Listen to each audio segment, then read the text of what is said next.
Welcome to another episode of The Artsy Raven, a show about writing and publishing with your host, J.F. Gerard. Welcome to the Artsy Raven podcast. I'm your host, J.F. Gerard, and today's episode is called Intersections Between Architecture, Writing, and Art. And we'll be speaking to Bianca Weeko Martin, author of What's in a Name in the Belief Anthology. So Bianca is a designer, illustrator, and writer, born in Jakarta and based in Toronto. She is currently completing her Master of Architecture at University of Waterloo, where she also completed her Bachelor of Architectural Studies. Bianca has been engaged in several independent illustration and writing projects, in addition to managing publications herself at the University of Waterloo Associated Riverside Architectural Press. Her roots in Southeast Asia have informed the bulk of her recent architectural research and art projects, which address themes of memory, architectural representation, postcolonialism, and domestic space. So welcome. Thanks for having me, Jeff, and thanks for all the work editing Belief. It's a really amazing. Well, I didn't tell anyone yet. We actually pushed to publish it a bit earlier because our marketing guy got a radio spot, and he's like, "It'll be nice if it was available." And I was like, "Okay, fine." So we hit it a bit earlier than anticipated, but that's great. When the dust settles a little bit, I'll let you guys know how to order. It's really strange right now because of COVID. So normally we offer author discounts, which are cheaper than the retail price. But because of COVID, the author copies for some reason are only printed in the US. So they're more expensive than actually buying the retail copy in Canada, which is kind of bizarre. Yeah.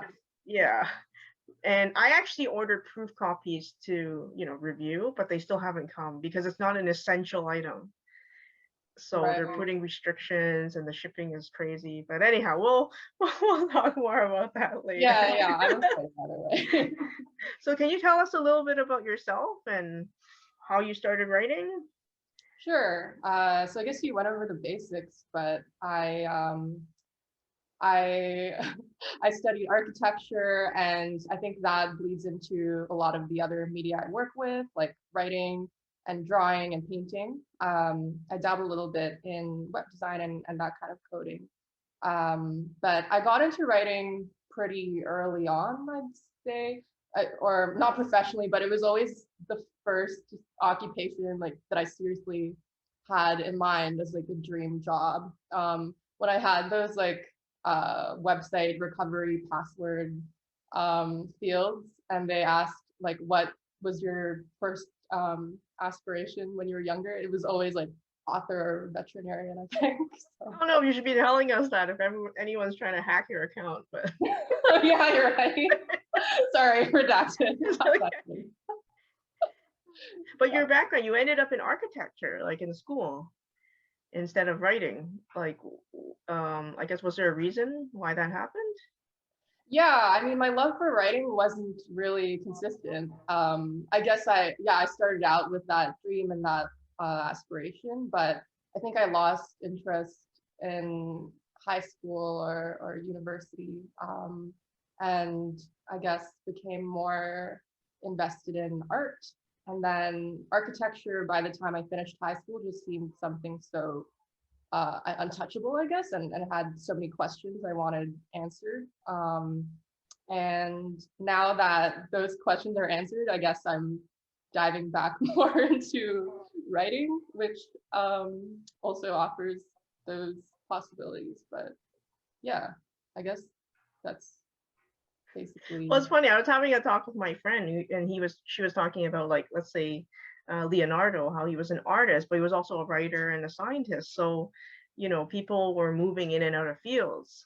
But it's almost like in our modern times, people are a bit more conservative. It's almost like you have to have this label. You can only do one thing. I think, like you say, people fade in and out of interest. Sometimes you're interested, sometimes you're not. So I don't think, and everything's related in a way. You see a lot of the visual stuff in arts. I used to do a lot of watercolor painting before I did more writing. So when I write, I'm a very visual person. I want to see the scene. So it depends on the person, and I think storytelling is still, it's a core of everybody, really. I mean, yeah, exactly. Yeah, I think storytelling is fundamental in all of those things, like you said, and it is very hard to like navigate the uber specialized world we're in, I guess. But I just feel like you have to work like 10 times as hard if you're like mixing media to make up for that. And that's how I go about it. So can you tell us a bit about how your architect translates into your creative art projects and writing? Because on your website, you have a lot of visual things along with your writing. Yeah. So like I said, I both draw and write. I think that the appeal of architecture to me is that it's really grounded in a social context, and it's about like reading places and reading new cities. It's really given me this lens when I go to new places where I focus on.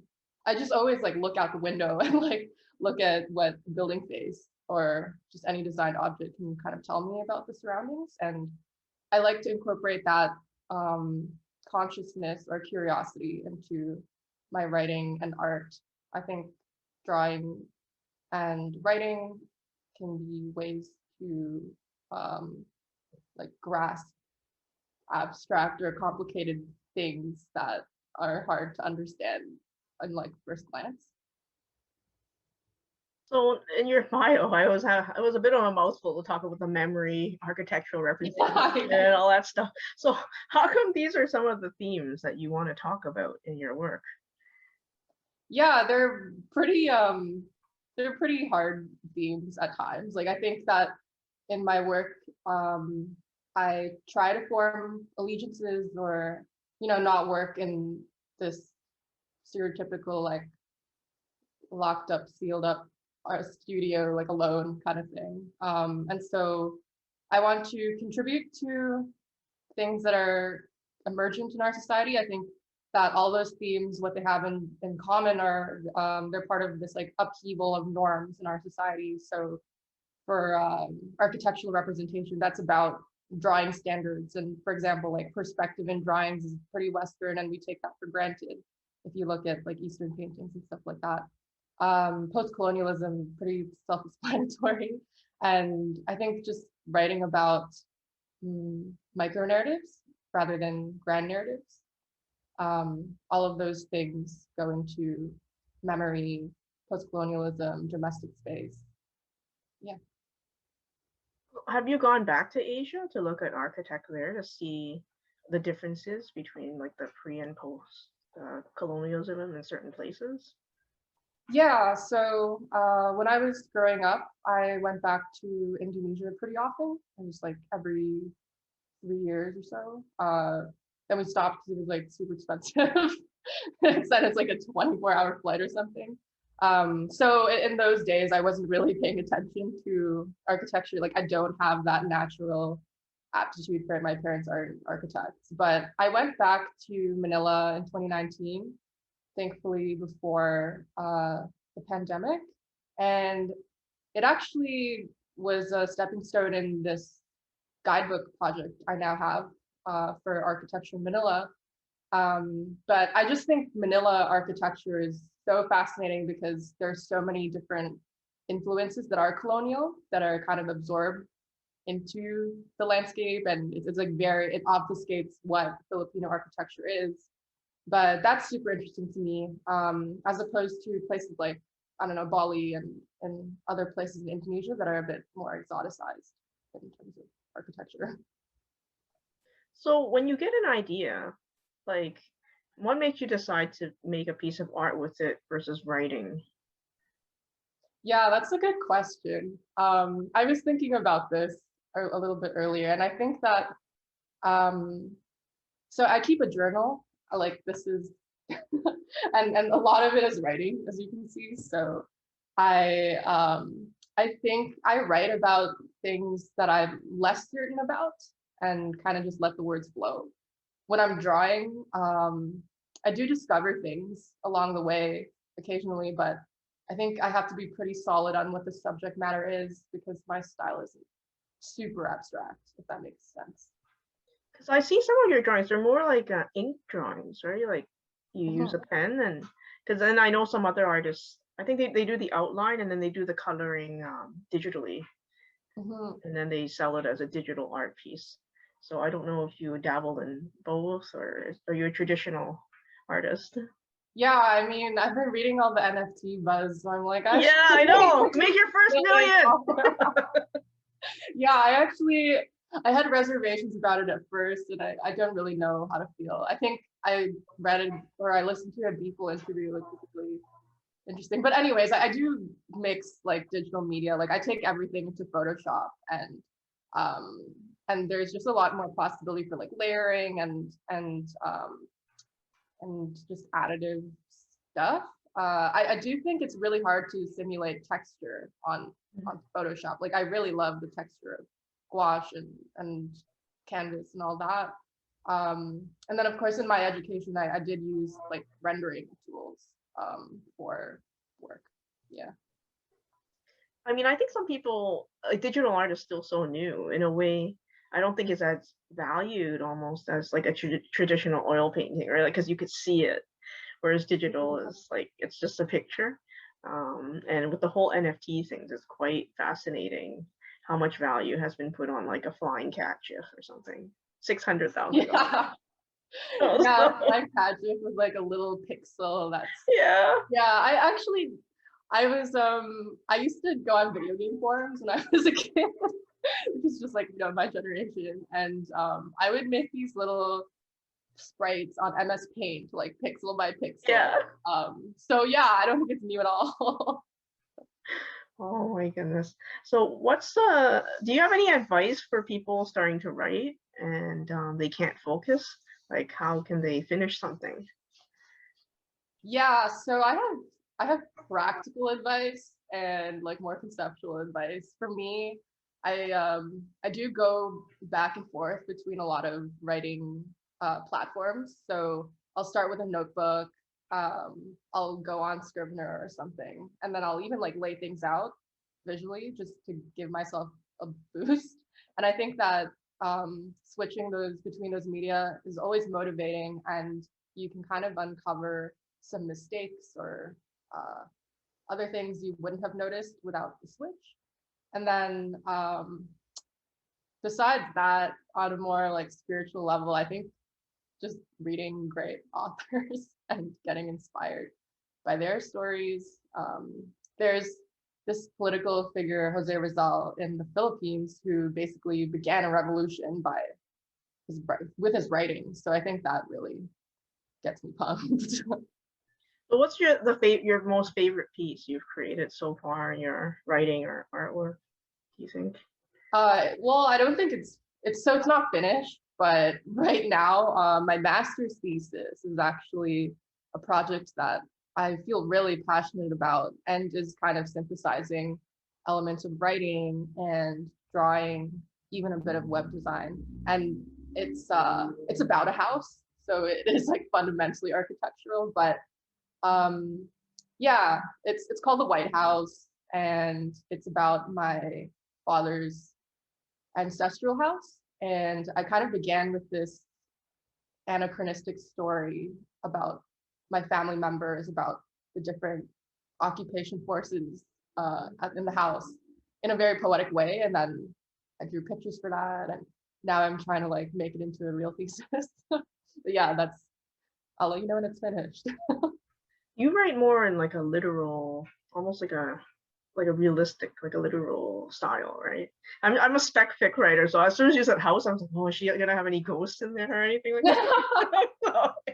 Yeah, there's actually I drew a little ghost in one of the pictures of the front door, actually. Okay. I've been like referencing archival photos. So there are all these like really cool paintings of like my great grandma or something. So I drew her like standing in the doorway. Oh, that's kind of scary. Yeah. So where do you go to publish your art or your writing? Like what kind of venues do you look for? I'm still pretty new at all this, and I think it's happening pretty organically. But I'm lucky to have a few friends and colleagues who are involved with academic publications or kind of like design journals, which has been my go-to for more architectural writing. For Belief, which is my first like published anthology, super exciting. I knew about rice paper, and I knew about their work focusing on Canadian Asians, and so that was a good outlet. And I think I got pretty lucky with the anthology, but other than that, yeah, I guess I've been going mainly through connections and just hoping things kind of pop up. It's probably not a great strategy. Now, you mentioned that at Waterloo you were managing things at Riverside Architectural Press. Can you describe it? What did you do there, and what was the experience like? Sure. I'm still working there part-time, which is cool. Been staying busy. That was also a bit of a stroke of fate. I work for a research organization called the Living Architecture Systems Group, and part of that organization is Riverside Architectural Press, which is the University of Waterloo School of Architecture's main independent publishing house. So in addition to like project reviews for the different classes, the house also mainly deals with like academic texts on architecture, on building construction, on digital fabrication. So it's quite different from what I actually produce, but I've been able to communicate with some really talented people. So. Oh, cool. Okay. So I know you have a website. So BiancaWeekoMartin.com. We'll put the link in the description of the podcast. And could you tell us a little bit of what you're going to read before you start reading? Sure. So the piece is called What's in a Name? And it's about my mom. It's fundamentally an etymology story. I really love finding the stories behind names. It's quite intersectional, and I tried to touch on issues of femininity, motherhood, and also the Chinese Indonesian minority in Indonesia. Yeah, it's a pretty difficult piece because I wanted to remain faithful to how complex all those issues were, but yeah, Has your mom read it? I don't even think so. Okay. She doesn't. She's not a huge reader, but she is going to come to the reading event. Yeah. Oh, it's okay. My mom never comes to any of my stuff. She's just like, you should stop writing. Why are you wasting your time? So that's my mom. Well, she follows me on Instagram, and there I'm posted a little thing, and she's like, "Oh, I'm crying," but she didn't read it. I know. It's like, be careful what you post on social media because your parents are watching it. Yeah, exactly. All right, I'm just going to find it on the PDF.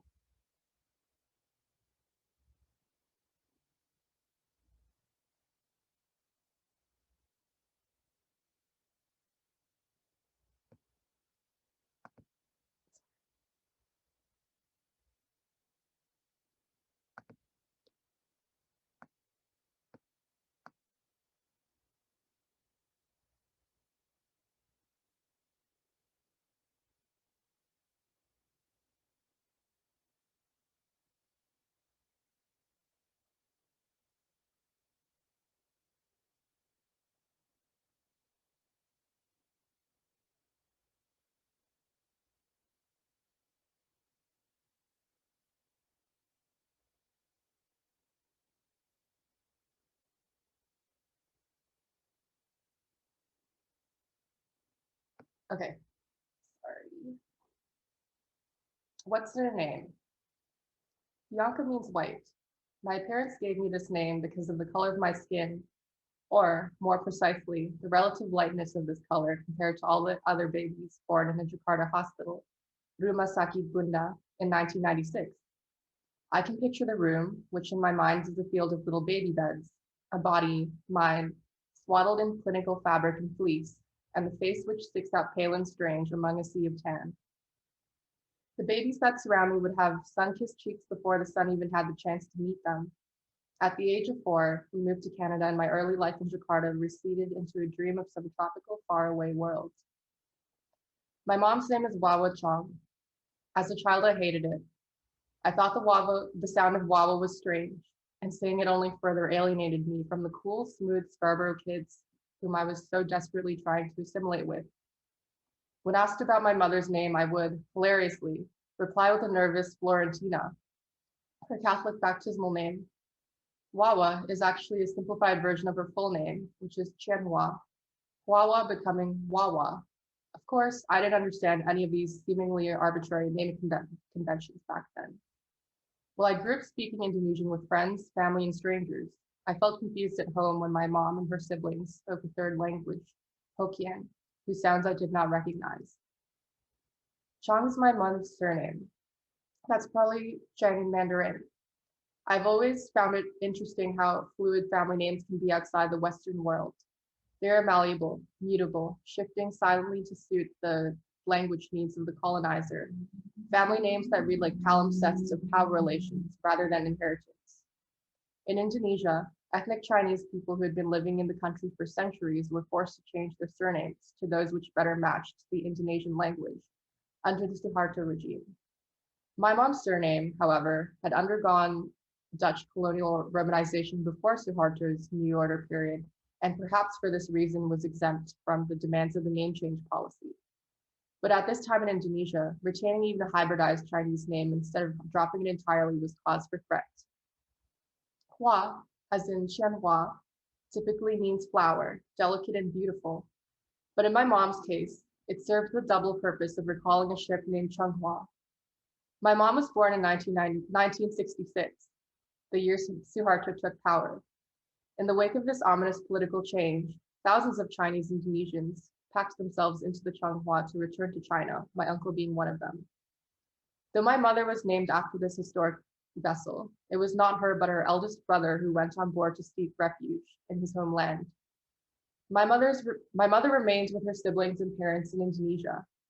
My mom's name, Hua, speaks to this force of separation, not only between her and her brother, but also the increasing division among the Chinese and native Indonesians during the mid-1900s. When I became old enough, I started to understand the complex and nuanced hierarchies that dominate Southeast Asian nations.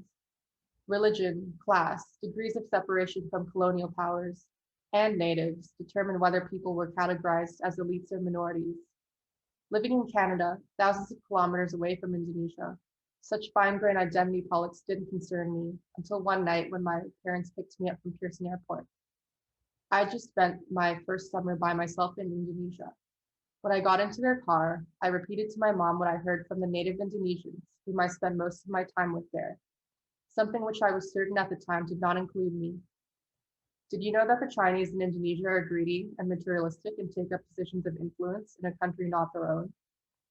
I can't really explain what emboldened me to say something so callous and reactionary. Perhaps it was the culmination of all the confusion and tension of being a mixed person in my homeland. Or perhaps it was simpleton and angst, imploding, gaining speed and redirecting towards my own parents. I will never forget the agitation that colored my mom's response to me. It was a deep agitation that I could sense had been bottled up and shelved for years. She retorted, when I was growing up in Indonesia, I had to have a mark on my identification card that separated me as being Chinese. How can you ever know how hard that was? Softened by her words and set off balance, I had caught a glimpse of a sharpness that I had forgotten my mother possessed. Qian means sword. In my mother's name, it is the other side of Hua, the flower, or ship. Sharpness and softness as two sides of one coin. In my relationship with her as her only daughter and first child, I've known practically only the soft side. She showed me firsthand the completeness and sacrifice of a mother's love for her child. Wallowing in that love, I often forget the sharpness my mother also possesses. My mother is part Hakka, a Chinese Hokkien-speaking tribe that's known for their strength and hardiness, their ability to persevere historically in poor agricultural conditions and withstand painful Chinese traditions like foot binding. Wawa Chong, part Javanese, part Hakka warrior woman.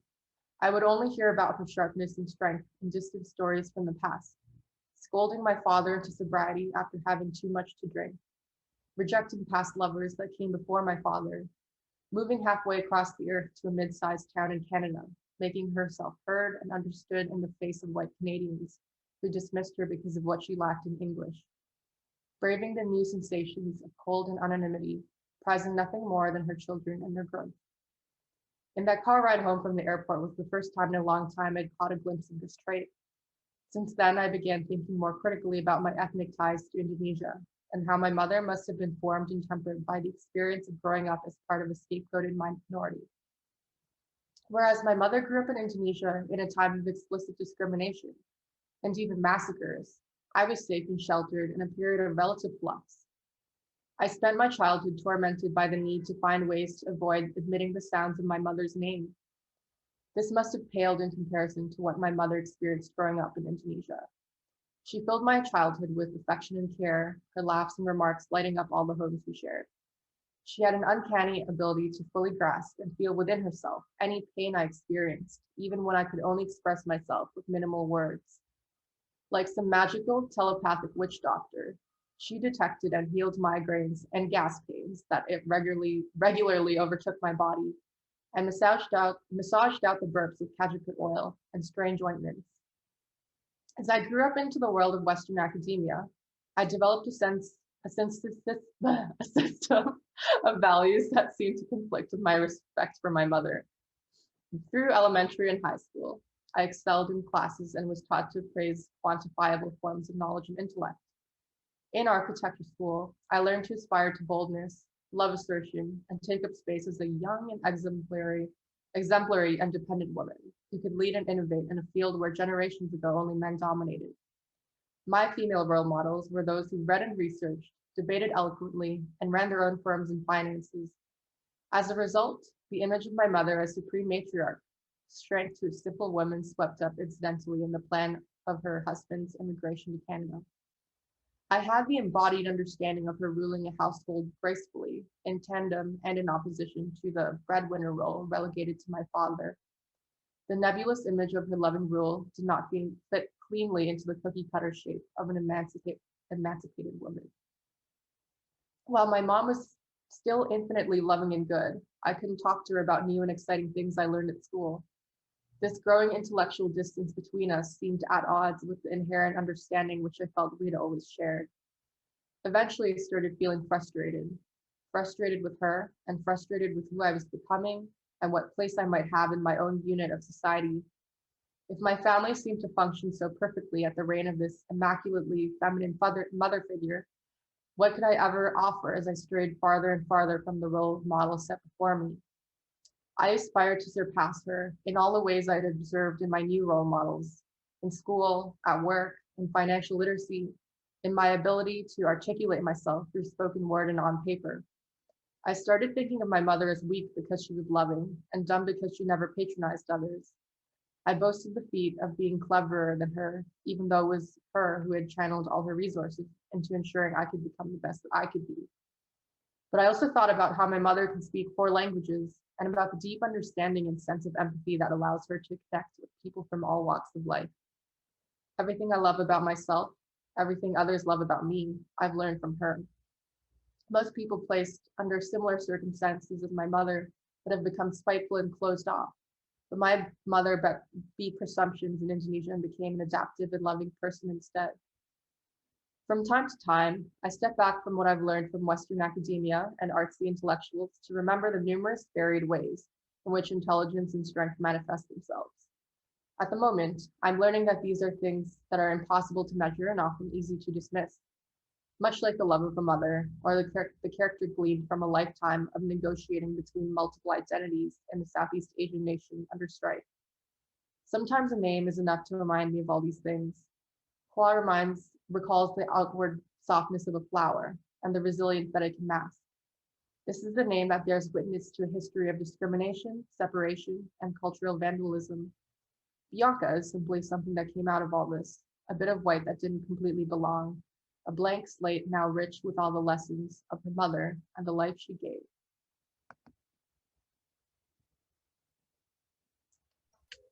Thank you very much for sharing your piece with us. Thanks. It's good practice. To be involved. Well, I hope your mom does come to listen to you, and and if she should be proud that you have been published and you were writing about her, in your first piece. So thank you very much again for coming on to our show. And just letting people know as well that Bianca is going to be doing a giveaway raffle with the Belief book. And this is the book in which has the story she just read, What's in a Name. And we'll be giving away a copy of the ebook of Belief and a $10 Amazon gift card. And we'll be posting the links at jfgarage.com/AR podcast. And thank you very much once again.